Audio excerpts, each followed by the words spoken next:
Hello friends, welcome to take tips.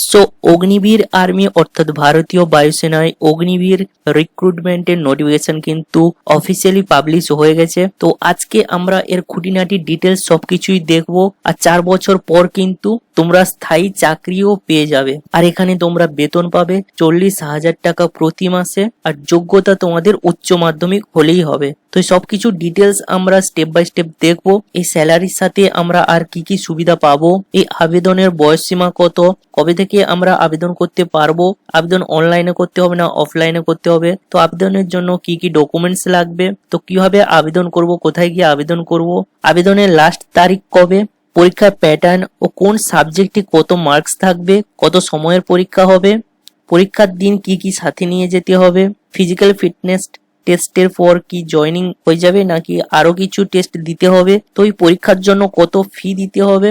তো এরকম আরো অনেক কিছু তোমাদের কোশ্চেন গুলো রয়েছে। তো সব কোশ্চেনের অ্যান্সার তোমরা এই একটি ভিডিওতেই পেয়ে যাবে। আর তোমরা যদি টেকক্রিপস চ্যানেলে নতুন হয়ে থাকো তাহলে প্লিজ আমাদের এই ছোট্ট চ্যানেলটিকে সাবস্ক্রাইব করো, আমাদের পাশে থাকো আর ভিডিওটিকে একটি লাইক করে দাও। আর যারা আর্মির জন্য প্রিপারেশন নিচ্ছে তাদেরকে কিন্তু এই ভিডিওটা অবশ্যই শেয়ার করো। তো চলো তাহলে এক এক করে দেখে নেওয়া যাক। ভারতীয় বায়ুসেনা অগ্নিপথ স্কিম, অগ্নিবীর বায়ু ইনটেক 02/2027। তো এই নোটিফিকেশনটি কিন্তু পাবলিশ হয়েছে। তো ভারতীয় বায়ুসেনায় অগ্নিবীর বায়ুপথে কিন্তু কয়েক হাজার আনম্যারিড অর্থাৎ অবিবাহিত ছেলে মেয়েদের নিয়োগ করা হবে। তো এই যে ব্যাচ, এই ব্যাচের নামটা কিন্তু ইনটেক 02/2027। আচ্ছা, এরপর আমরা দেখবো যে বেতন কাঠামো বা স্যালারি কিরকম। তো 4 বছরের চাকরিকালে প্রতি বছর বেতন বৃদ্ধি পাবে।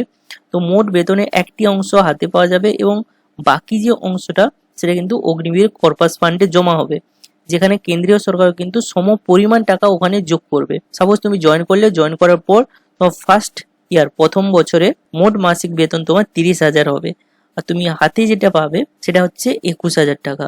আর বাকি যে 9,000 টাকা সেটা কিন্তু তোমার কর্পাস ফান্ডে জমা হবে। আর সরকার কিন্তু সেই সমপরিমাণ টাকাটা কিন্তু তোমার ওই কর্পাস ফান্ডেই জমা করবে। মানে সরকার আরো 9,000 টাকা তোমার কর্পাস ফান্ডে জমা করবে।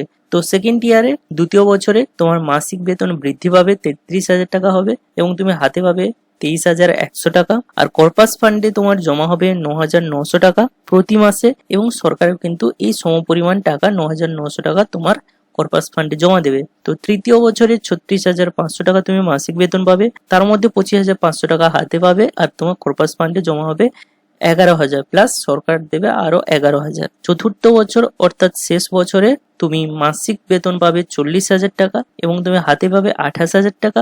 আর 12,000 টাকা তোমার কর্পাস ফান্ডে জমা হবে আর সরকার তোমাকে 12,000 টাকা প্রতি মাসে ওই কর্পাস ফান্ডে জমা করবে। ঠিক আছে, এই হলো বেতন কাঠামো 4 বছরের। এবার আমরা দেখবো যে বেতনের বাইরে আর কি কি তোমরা সুবিধা পাবে। তো 48 লক্ষ টাকার জীবন বীমা তোমরা কিন্তু সম্পূর্ণ বিনামূল্যে তোমাদেরকে দেওয়া হবে, কোনো প্রিমিয়াম তোমাদেরকে জমা করতে হবে না। তো দুর্ঘটনায় মৃত্যু হলে তোমার পরিবার প্রায় 1 কোটি টাকা পেয়ে যাবে।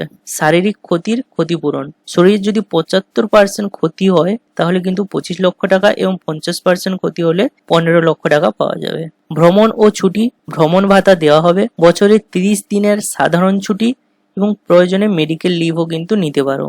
আর বিনামূল্যে থাকা, খাওয়া ও চিকিৎসা। তো চাকরিকালীন সময়ে তোমার থাকা, খাওয়া এবং চিকিৎসা কিন্তু সম্পূর্ণ বিনামূল্যে। আর প্রশিক্ষণের সময় স্টাইপেন্ড, তো প্রথম 6 মাস প্রশিক্ষণের সময় কিন্তু নির্ধারিত স্টাইপেন্ড বা ভাতা দেওয়া হবে। এরপর দেখি যে 4 বছর পর কি হবে, তোমার স্থায়ী চাকরি হবে এবং সেবানিধি প্যাকেজ পাবে। তো কারা স্থায়ী চাকরি পাবে এবং কারা সেবানিধি প্যাকেজ পাবে, তো এই ডিটেলসটা তোমাদেরকে বলছি। যারা স্থায়ী পদে চাকরি পাবে সর্বোচ্চ 25% কিন্তু স্থায়ী পদে চাকরি পাবে। তো 4 বছর চাকরি করার পর পরীক্ষার মাধ্যমে সর্বোচ্চ 25% প্রার্থীকে বাছাই করে আরো 15 বছরের জন্য কেন্দ্রীয় সরকারের সেন্ট্রাল গভর্নমেন্টে স্থায়ী পদে কিন্তু নিয়োগ করা হতে পারে, জুনিয়র কমিশন অফিসার অথবা অন্য যে কোনো পদে। তো এই ক্ষেত্রে তারা কিন্তু নিয়মিত সরকারি কর্মীর মতোই কিন্তু পেনশন সুবিধা পাবে। আর যারা স্থায়ী পদে চাকরি পাবে না, অবশিষ্ট যে 75% ছেলেমেয়েরা থাকবে, তারা অগ্নিবীর স্কিল সার্টিফিকেট পাবে এবং এই সার্টিফিকেট দিয়ে আর তারা কিন্তু নিজের যে জমানো কর্পাস ফান্ড সেই টাকা এবং সরকারের সমান যে টাকাটা ওই কর্পাস ফান্ডে তোমার অ্যাড করেছে সেই টাকা তোমরা কিন্তু সুদ সহ 100তে কিন্তু পেয়ে যাবে। তো এই যে প্যাকেজটার নাম কিন্তু সেবানিধি প্যাকেজ। তো আনুমানিক সেবানিধি প্যাকেজ প্রায় 11,71,000 টাকা এবং এখানে কিন্তু কোনো ইনকাম ট্যাক্স তোমাকে দিতে হবে না। ঠিক আছে, তো এরপর দেখেন যে শিক্ষাগত যোগ্যতা, কারা আবেদন করতে পারবে, যে কোনো শাখায় উচ্চ মাধ্যমিক বা 12 পাস এবং মোট 50% নম্বর এবং ইংরেজিতে মিনিমাম 50% নাম্বার থাকতে হবে, তাহলে কিন্তু তুমি অগ্নিবীর বায়ু শূন্য পদের জন্য অ্যাপ্লাই করতে পারবে। আর ইংরেজি বিষয়ে ভোকেশনাল কোর্স যারা করেছে, ইংরেজি বিষয় সহ ভোকেশনাল কোর্স উত্তীর্ণ প্রার্থীদের মোট 50% নম্বর এবং ইংরেজিতে 50% নম্বর থাকতে হবে। আর যারা ইংরেজি ও গণিত নিয়ে 2 বছরের ভোকেশনাল করেছে তাদেরকে কিন্তু মোট 50% নম্বর এবং ইংরেজিতেও 50% নম্বর পেয়ে থাকতে হবে। আর যারা পলিটেকনিক বা ডিপ্লোমা করেছে 3 বছরে তাদেরকে কিন্তু মোট 50% নম্বর থাকতে হবে এবং সেক্ষেত্রে মাধ্যমিক বা উচ্চ মাধ্যমিক বা ডিপ্লোমা যে কোনো একটিতে কিন্তু ইংরেজিতে অন্তত 50% নাম্বার থাকতে হবে। আর যারা সায়েন্স নিয়ে পড়াশোনা করেছে তাদেরকে উচ্চ মাধ্যমিকে মোট কিন্তু 50% নম্বর এবং ইংরেজিতে 50% নম্বর থাকা বাধ্যতামূলক। তো কারা আবেদন করতে পারবে, তাদের শিক্ষাগত যোগ্যতা কি হবে আমি এক এক করে দেখিয়ে দিলাম ডিফারেন্ট স্ট্রিমের ক্ষেত্রে, এবং প্রতিটা ক্ষেত্রে তোমরা যদি লক্ষ্য করো যে ইংরেজিতে 50% নম্বর থাকতে হবে। আচ্ছা, এরপর আমরা বয়স সীমা এবং শারীরিক মাপজোক দেখে নিই যে বয়স কত হতে হবে।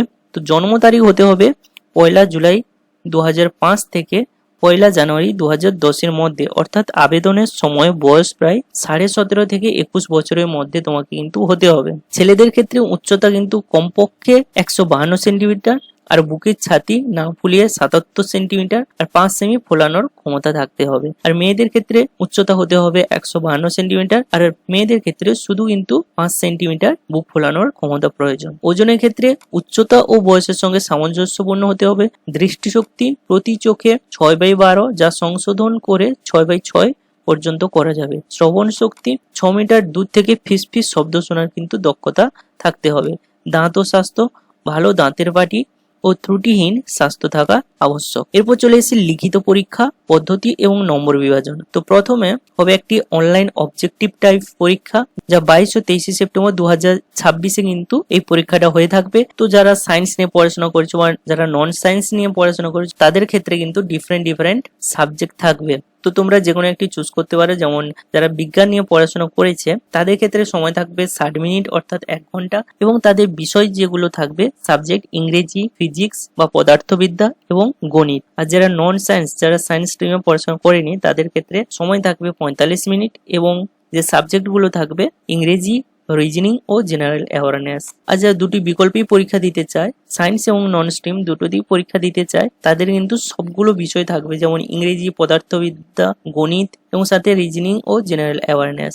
আর লিখিত পরীক্ষার নম্বর প্রবাবলি 85 মার্কসের হবে। আর এখানে কি কোনো নেগেটিভ মার্কিং আছে? হ্যাঁ, প্রতিটি সঠিক উত্তরের জন্য 1 নাম্বার পাওয়া যাবে আর প্রতিটি ভুল উত্তরের জন্য সে প্রাপ্ত নম্বর সেখান থেকে কিন্তু 0.25 নম্বর কাটা হবে। তাই আন্দাজে বা অনুমান করে কিন্তু কোনো উত্তর দেওয়ার চেষ্টা করবে না, যেগুলো সঠিক জানো সেগুলোই কিন্তু দেবে। তো এরপর চলে আসি যে ফিজিক্যাল ফিটনেস টেস্ট অর্থাৎ শারীরিক সক্ষমতা পরীক্ষা। তো লিখিত পরীক্ষায় তোমরা যদি কোয়ালিফাই করো সেই দিন বা তার পরের দিন কিন্তু একটা তোমাকে পিএফটি দিতে হবে। তো এতে ছেলেদের ক্ষেত্রে 7 মিনিটে 1.6 কিলোমিটার দৌড় হবে, 10 বার পুশ আপ, 10 বার সিট আপ আর 20 বার স্কোয়াট। আর মেয়েদের ক্ষেত্রে 8 মিনিটে 1.6 কিলোমিটার দৌড়, 10 বার সিট আপ, 15 বার স্কোয়াট। তো এটা তোমাদের পিএফটি থাকবে যদি তোমরা লিখিত পরীক্ষায় কোয়ালিফাই করে যাও। তো পরীক্ষার দিন তোমাদেরকে কি কি সরঞ্জাম নিয়ে যেতে হবে? তোমাদেরকে খেলার সরঞ্জাম, যেমন শারীরিক পরীক্ষার জন্য যে সরঞ্জামগুলো দরকার সেগুলো কিন্তু সাথে রাখবে, প্লাস এইচবি পেন্সিল রাখবে, ইরেজার, শার্পনার, আঠা রাখবে, স্টেপলার রাখবে, কালো অথবা নীল কালির বল পেন রাখবে, তোমার যে আসল আধার কার্ড সেটা রাখবে, অ্যাডমিট কার্ডের রঙিন প্রিন্ট আউট একটা নিয়ে যাবে। আর লিখিত পরীক্ষা দিতে যাওয়ার সময় কিন্তু কান ও দাঁত পরিষ্কার করে যাওয়াটা কিন্তু কম্পালসারি, কারণ মেডিকেল পরীক্ষায় কিন্তু এগুলো পরীক্ষা হবে। আর মোট যে সময়সীমা লিখিত পরীক্ষা থেকে মেডিকেল পরীক্ষা পর্যন্ত মোট 2 থেকে 3 দিন সময় লাগতে পারে। আচ্ছা, এই 2 থেকে 3 দিন যে পরীক্ষা কন্ডাক্ট হবে তার জন্য কিন্তু তোমাকে নিজেকেই থাকার ব্যবস্থা করে নিতে হবে। তো থাকা খাওয়ার এসব ব্যবস্থা কিন্তু নিজেকেই করে নিতে হবে। তো অ্যাডমিট কার্ড কখন পাবে? অ্যাডমিট কার্ড তোমরা পাবে পরীক্ষার 2 থেকে 3 দিন আগে, অর্থাৎ 48 থেকে 72 ঘন্টা আগে। তোমরা যে ফেজ 1 প্রথম ধাপে যে লিখিত পরীক্ষা তার অ্যাডমিট কার্ড কিন্তু তোমরা তোমাদের ইমেলের মাধ্যমে কিন্তু পেয়ে যাবে। আর ফিজিক্যাল পরীক্ষার পরে ফিজিক্যাল টেস্ট যে হবে সেটার পরে আর কোনো কি টেস্ট রয়েছে। তো শারীরিক সক্ষমতা পরীক্ষা অর্থাৎ ফিজিক্যাল ফিটনেস টেস্ট উত্তীর্ণ হলে অ্যাডাপ্টেবিলিটি টেস্ট নেওয়া হবে, এরপর গ্রুপ বা ট্রেড টেস্ট নেওয়া হবে এবং লাস্টে তোমাদের মেডিকেল টেস্ট নেওয়া হবে। তো সব ধাপ শেষে তোমাদের যে মেধা তালিকা সেটা কিন্তু 2027 সালের মে মাসে প্রথম সপ্তাহে ওয়েবসাইটে প্রকাশ করে দেওয়া হবে এবং এই ওয়েবসাইটে তোমরা গিয়ে কিন্তু চেক করে নিতে পারো, indianairforce.nic.in। তো এই ওয়েবসাইটের লিঙ্ক আমি ভিডিও ডেসক্রিপশনে দিয়ে রাখবো, তোমরা কিন্তু ওখানে গিয়ে ডাইরেক্ট এই ওয়েবসাইটে চলে আসতে পারো। তো কিভাবে আবেদন করবে? তো আবেদন শুরু হচ্ছে 6 জুলাই 2026 থেকে এবং আবেদনের শেষ তারিখ হচ্ছে 26 জুলাই 2026। তো আবেদন করতে পারবে তোমরা যে ওয়েবসাইট থেকে, তার লিঙ্ক কিন্তু ভিডিও ডেসক্রিপশনে দেওয়া থাকবে, ওখান থেকে তোমরা ডাইরেক্ট গিয়ে দেখে নিতে পারো। আর আবেদনের ফি 550 টাকা প্লাস তোমাকে জিএসটি দিতে হবে। আর ফি জমা দেওয়ার পদ্ধতি কিন্তু ডেবিট কার্ড বা ক্রেডিট কার্ড বা নেট ব্যাংকিং বা অনলাইনের মাধ্যমে তোমরা কিন্তু এই ফিটা জমা করতে পারো। তো আবেদনের জন্য কি কি নথিপত্র লাগবে? তো একটি ইমেল আইডি লাগবে যেটা তোমার চালু রয়েছে, আর পাসপোর্ট সাইজের রঙিন ফটো 10 থেকে 50 কেবির মধ্যে, ছবিতে বুকের কাছে কিন্তু কালো স্লেটে নিজের নাম ও জন্ম তারিখ লেখা থাকতে হবে, লেফট থাম ইমপ্রেশন বুড়ো আঙুলের ছাপ, নিজের স্বাক্ষর বা সিগনেচার। আর 18 বছরের তুমি যদি কম বয়সী হও তাহলে কিন্তু তোমার অভিভাবক অথবা তোমার মা বাবার স্বাক্ষর বা সিগনেচার কিন্তু লাগবে। আর বয়স ও শিক্ষাগত যোগ্যতার প্রমাণপত্র হিসেবে তোমার কিন্তু মার্কশিট, অরিজিনাল যে মার্কশিট গুলো সেগুলো কিন্তু লাগবে।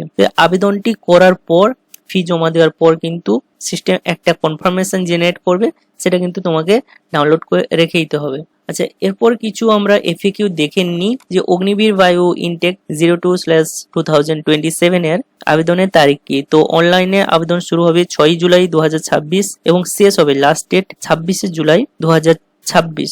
তো 20 দিন এই ওয়েবসাইটে আবেদন নেওয়া হবে, সেই 20 দিনের মধ্যে কিন্তু তোমাকে আবেদনটা করে ফেলতে হবে। আর আবেদন করতে হবে এই দুটো ওয়েবসাইটের মাধ্যমে। আর অগ্নিবীর বায়ুর অনলাইন পরীক্ষা কবে হবে? অনলাইন পরীক্ষা হবে 22 ও 23 সেপ্টেম্বর 2026। তো এই পদের জন্য বয়স সীমা কত লাগবে? তো প্রার্থীর জন্ম হতে হবে 1 জুলাই 2005 থেকে 1 জানুয়ারি 2010 এর মধ্যে, অর্থাৎ বয়স প্রায় 17.5 থেকে 21 বছরের মধ্যে হতে হবে। তো প্রথম বছর মাসিক বেতন কত হবে? প্রথম বছরের মোট মাসিক বেতন তোমরা 30,000 পাবে, যার মধ্যে হাতে পাবে 21,000 টাকা, বাকি যে 9,000 টাকা সেটা কিন্তু তোমার ফান্ডে, কর্পাস ফান্ডে জমা হয়ে যাবে এবং সরকারও কিন্তু ওই 9,000 টাকা আরো তোমার কর্পাস ফান্ডে যোগ করে দেবে। তো 4 বছর পর সেবানিধি প্যাকেজে কত টাকা পাওয়া যাবে?